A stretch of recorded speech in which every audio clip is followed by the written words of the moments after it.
From the get-go, Ripple has worked with regulators, and we have worked with regulated institutions like banks where there isn't regulatory uncertainty. And so we have found that part of the reason why XRP has performed well is because people realize, hey, wait a minute, back to your question, is XRP the next Bitcoin? Back to your question, is XRP the next Bitcoin?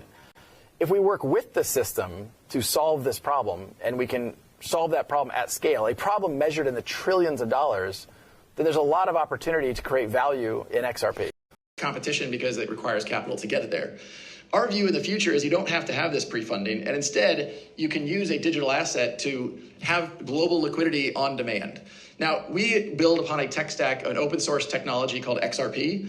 XRP originally was built by some engineers who had seen some of the flaws of Bitcoin and the challenges of scalability around Bitcoin. Where Bitcoin today, on a per transaction basis, it's rather slow and rather expensive. XRP is very, very fast, about 1,000 times faster per transaction and 1,000 times cheaper per transaction. The other dynamic, of course, of correspondent banking is some of the more quote-unquote exotic currencies, exotic corridors have been left to kind of stand on their own. And the liquidity in digital assets could be applied to actually make that much more democratized and a level playing field. Ripple's vision from the beginning really has been to apply these technologies in the same way that TCP/IP and HTTP are the technologies underpinning the Internet of Information. These blockchain technologies will be the underpinnings of an Internet of Value, where we have connected devices, we have connected information that will allow payments to flow. And as Norman was describing, if you're a large corporation moving $100 million, that's one thing. If you're a freelancer working in the Philippines doing design work for a company in London and you want to get paid $30 or 30 pesos, Philippine pesos, that's not a transaction that can easily be enabled. And in fact, for the companies that enable that, they require the freelancer to set up an account and they don't actually pay it out until there's roughly 1,000 USD sitting in that account, and then they would pay it out. Question here from the community: what is your completed vision for the XRP ledger? And that could be years away because there's iterations, there's things being worked on, innovation. What's the end goal? And I know that's a very loaded question, so as much as you can disclose. No, I can tell you I had this very early, and I think I've held it all the time. I still think that this is probably the right end vision, which is, and I've used this phrase many times over the last 8 years, is pools of liquidity that anybody can contribute to and draw off. And what I mean is we're going to be a multi-currency world for a very long time. And there's no end state in which we're not at least multi-asset. Even if, let's say, Bitcoin takes over the world, just being ridiculous, well, maybe not, who knows? Let's say Bitcoin takes over the world. Still, someone's going to want to hold shares in the real estate investment trust in the Seychelles Islands that I keep using in my example. People are not going to want, not everyone's going to want to hold Bitcoin all the time like that, or they're going to need liquidity. Like there's no world where we're not going to need cross-asset payments. We're going to need liquidity. And what I've discovered, looking at the payment space, is that liquidity is trapped and assets are trapped. And I think that is a multi-trillion-dollar problem. And that's the problem that I think I've been trying to work to solve for the past 10 years. So that vision is, if I want to trade asset A for asset B, it could be a payment, it could be an investment, it could be taking a loan, it could be making a loan payment, whatever it is. Like the concept of swapping one asset for another can encompass almost all of finance. And the idea is that the liquidity for that would come from public pools. And it might not just be one pool, it could be 5 or 6 different pools provided by different people. So if you have an asset, you're Apple and you have a whole bunch of US dollars in Ireland because that's just where they wound up. There are people who need US dollars in Ireland who might be willing to buy those US dollars. You might prefer to have, euros somewhere or whatever. This idea of those public pools that anyone can contribute a draw off of and access on a fair and equal basis. And then I think the other component is XRP as sort of the liquidity of quote unquote last resort. But I think in the tokenized world, the long tail is enormous. And so, yes, there's going to be lots of USD to euro trades, and whether or not a digital asset could be competitive in that space, there are circumstances under which it can, but they're limited. But if it's that long tail, people across a truly global economy, there's going to be a lot of transactions that there aren't those deep pools of liquidity for. And so that vision is if you want to make some asset liquid, you make it liquid to XRP, and then it's liquid to everything else liquid to XRP. And I think that's sort of the vision. It's still based around payments. It's why, like, I've never been, whenever someone says, let's add this feature to the XRP ledger to be competitive for the latest thing, like it happened with NFTs, it's happened with DeFi, I try to hold the line at saying, okay, but we don't want to make it worse for like the use case that right. We don't want to degrade that end vision. We have the technology to allow every financial institution on the planet to settle with every other financial institution in a compatible jurisdiction in any asset in seconds for less than a penny. Just think about this. Anyone who's made a payment knows that we're nowhere near that today. But imagine every financial institution settling with every other financial institution in seconds for less than a penny, any asset. That's fundamentally transformative. We have the technology to do it. Now we just need to figure out how to drive the adoption. And of course, there's all the challenges with, there's incumbents, there's regulation, there's inertia, there's the big players who are really trying to defend, if you're one of the largest banks in the world, you want to push pause or stop on technology. Because you're in the lead. So of course, like you say you love technology, but obviously you wish you could stop it. So how did we get to where we are today? I think a lot of us were inspired by Bitcoin arriving on the scene, and I think we're seeing play out a set of events that we've seen with other technologies before.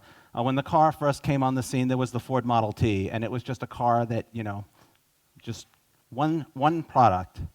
And over time, as that product matured, it became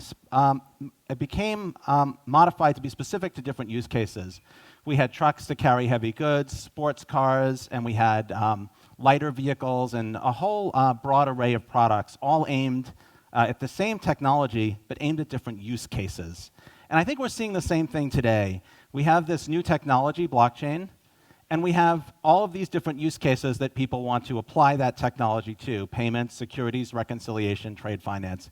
You probably are well aware that we have this put everything on a blockchain thing. There's probably hundreds of use cases that people are considering applying this technology to.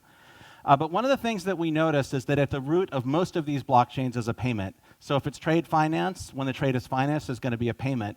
If it's security, the security is going to be purchased, there's going to be a payment. If it's lending, when the funds are borrowed, they're delivered, there's going to be a payment. If it's a smart contract, it's managing someone's money, there's going to be payments.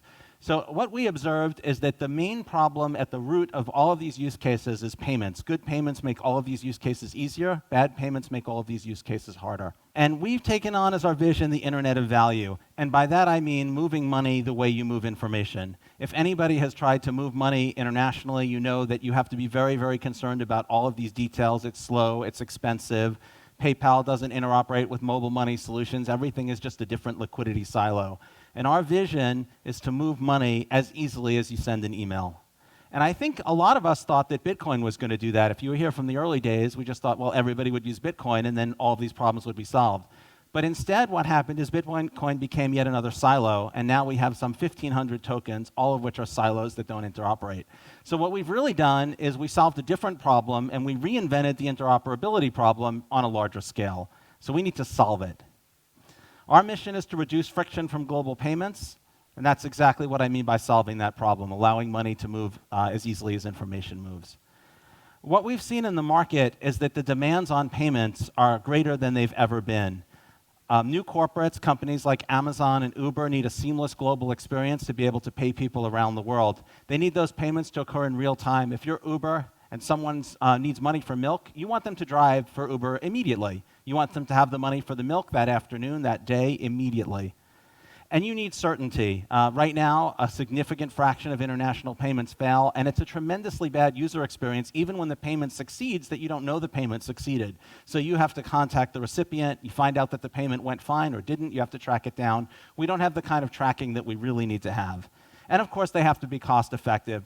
If we're going to have micropayments, we're going to pay for web pages, and eliminate advertising, and have these new business models where machines pay each other, they have to be cost effective. Payments have to be as easy as pulling up a web page.